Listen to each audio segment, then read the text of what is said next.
به نظر من تو هر خودرویی باید یکی از این اسپری ها باشه. اسپری WD-40 پرکاربردترین اسپری در خودرو. توی این ویدیو قرار تمام کاربردهایی که شما میتونید با این اسپری WD-40 برای خودروتون استفاده کنید نشون بدیم. بریم با هم دیگه دونه دونه این کاربردها رو بررسی کنیم. خب اولین کاربرد لولاهای درب خودرو هستش.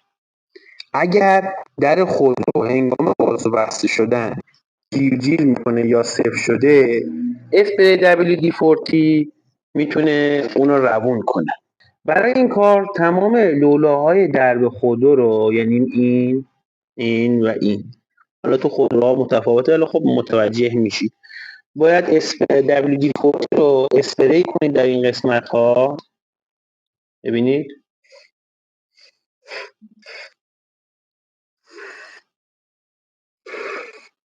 تا بعد از اون روون میشه و درب خودرو صدای جیرجیر یا صفر شدن دیگه نداشته باشه.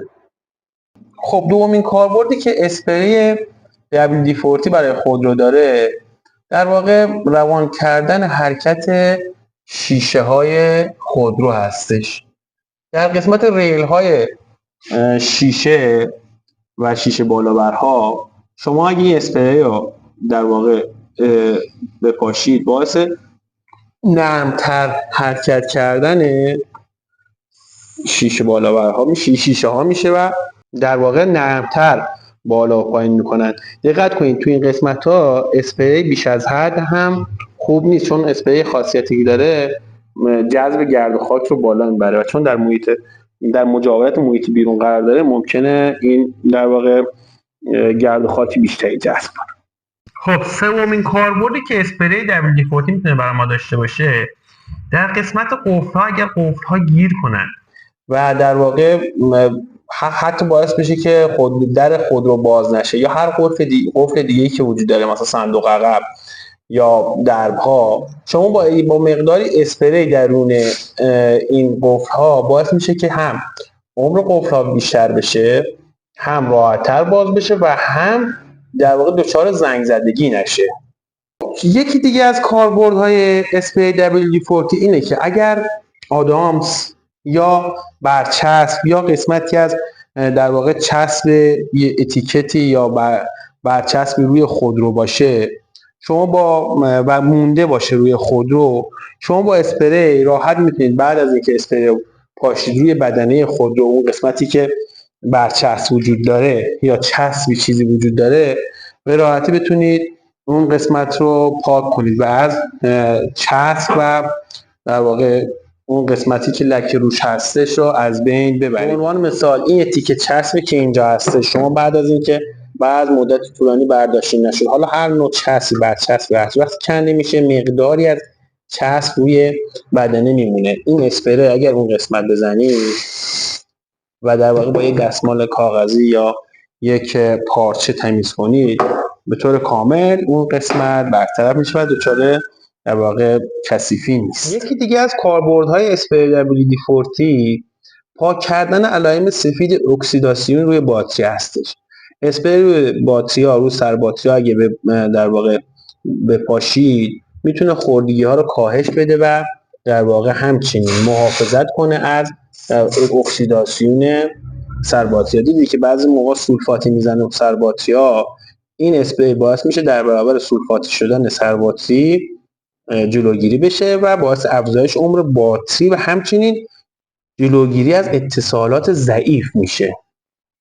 یکی دیگه از کاربردهایی که اسپری WD-40 داره محافظت از قطعات فلزی در برابر زنگ زدگی هستش. روی پیچ ها، مهره ها و قسمت های فلزی چه در زیر خودرو چه قسمت موتور خودرو اسپری کنید تا از زنگ زدگی جلوگیری بشه. ببینید حالا اون در واقع پیچ ها و مهره هایی که در برابر آب قرار دارن، حالا من به عنوان مثال روی اگزوز قرار دارم چون ممکنه بعضی موقع موتور شسته بشه، یا نگاه کنید دست موتورا رو قسمت های فلزی، این اسپری باعث میشه که از در واقع زنگ زدگی این قسمت های فلزی جلوگیری بشه. کاربرد دیگه اسپری باعث جلوگیری از نفوذ آب به شمع و وایر میشه. ببینید در روزهای بارانی که حالا یا در شرایط رطوبتی، اسپری وقتی اطراف وایرها در پاشیده بشه از در واقع نفوذ آب و اختلال در جرقه زنی جلوگیری میکنه. برای این کار حتما حالا تو خودروهای مختلف فرق داره و شما اسپری رو باید در اطراف وایر اگه بزنید، ببینید این قسمتی که وایر هستش. حالا من برای اینکه ویدیو طولانی نشه کویل باز نکردم، ولی خب کویل راحت باز میکنید و این اسپری رو میپاشید اطراف وایر. اما خب توی این خودرو نیاز کویل باز کنید، توی این نوع موتور TU5. ولی در خودروهای دیگه هم هسته که وایر کاملا در دسترس و نیاز به باز کردن هیچ قطعی نیست. خب بعضی مواقع بعضی پیچ ها هستش که دچار زنگ زدگی شده یا سفت اصلا. اسپری WD-40 باعث میشه که باعث در واقع شل شدن پیچ ها میشه و راحت تر میشه بازش کرد. به عنوان مثال مثلا تو سنسور اکسیژن، خب یا پیچ هایی که روی اگزوز است، اگه میخواید باز کنید خیلی سفت هسته و شما راحتی میتونید با اسپری WD-40 اون رو روون کنید و در واقع به راحتی باز بشه. خب بعضی مواقع وقتی سوار خودرو میشید متوجه میشید صندلی هنگام جلو آوردن یا عقب آوردن صندلی صدای جیرجیر میده، یا موقع نشستن صدای جیرجیر میده. شما باید اسپری در قسمت ریل در واقع زیر صندلی ها بپاشید. همچنین هر جای اتصالات صندلی به بدنه خودرو هستش اسپری کنید و باعث میشه این کار که صندلی دیگه صدای جیرجیر، یا یه وقتایی هست داشبورد رو بازو بسته میکنید، خب این صدای جیرجیر میده. اون موقع هم شما باید در قسمت هایی که وجود داره در داشبورد این قسمت ها، این ریل ها رو اسپری کنید که دیگه این صدا به وجود نیاد. همینطور تو فصل سرما این قسمت در، این پلاستیک در ممکنه دچار یخزدگی و چسبندگی این دو سطح با هم بشن موقعی که در بسته میشه. خب شما در فصل سرما با این اسپری میتونید از یخزدگی در واقع این در واقع نویزگیر، صداگیر و نقل کننده ریلای در بپاشید و از یخزدگی اونا جلوگیری کنید. یکی دیگه از کاربردهای اسپری WD-40 در واقع درخشندگی و تمیز کنندگی لاستیک ها هستش. اسپری اگر کمی در واقع روی لاستیک بپاشید و با یک دستمال یا یک پارچه تمیز اونو خشک کنید، باعث درخشندگی و در واقع تمیز شدن لاستیک و رینگ خودرو میشه. خب از طرف اگر قیر هم روی بدنه خودرو یا رینگ و لاستیک باشه، با این اسپری میتونید اونو به راحتی بکنید. جالبه بدونید کاربرد دیگه اسپری WD-40 اینه که اگر خط و خش جزئی روی بدنه خودرو باشه، فقط جزئی باشه، به گونه‌ای که به رنگ آسیب نزده باشه، با این اسپری به راحتی میتونید از بین ببرید. همچنین یکی دیگه از کاربردهای اصولی و اساسی اسپری WD-40 اینه که شما میتونید کابل‌های خودرو رو مثل سیم کلاج یا سیم گاز رو در صورتی گیر کرده باشه یا سفت شده باشه، میتونید با اسپری WD-40 روونتر و نرمتر کنید. از کاربردهای اسپری WD-40 زمان باز کردن برخی از قطعات مثل همین جنگ‌های آب، وقتی باز میکنید احساس میکنید که به سختی باز میشه و این سیف شده و چسبیده به مثلا رادیات خودرو، لوله رادیات خودرو. شما با اسپری WD-40 میتونید اون رو نرمتر کنید و باز کنید. همینطور اگه شما در خودروی خودتون در واقع ابزارالات چیز داشته باشید، میتونید با اسپری WD-40 از در واقع زنگ زدگی اونها جلوگیری کنید.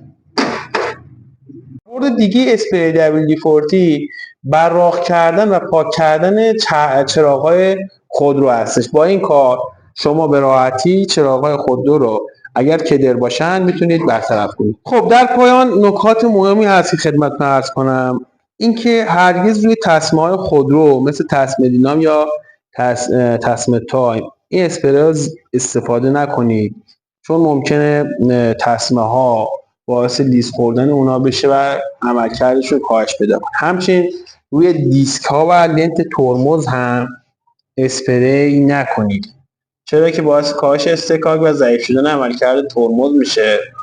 و در کل هم زیاده روی نکنید، چرا؟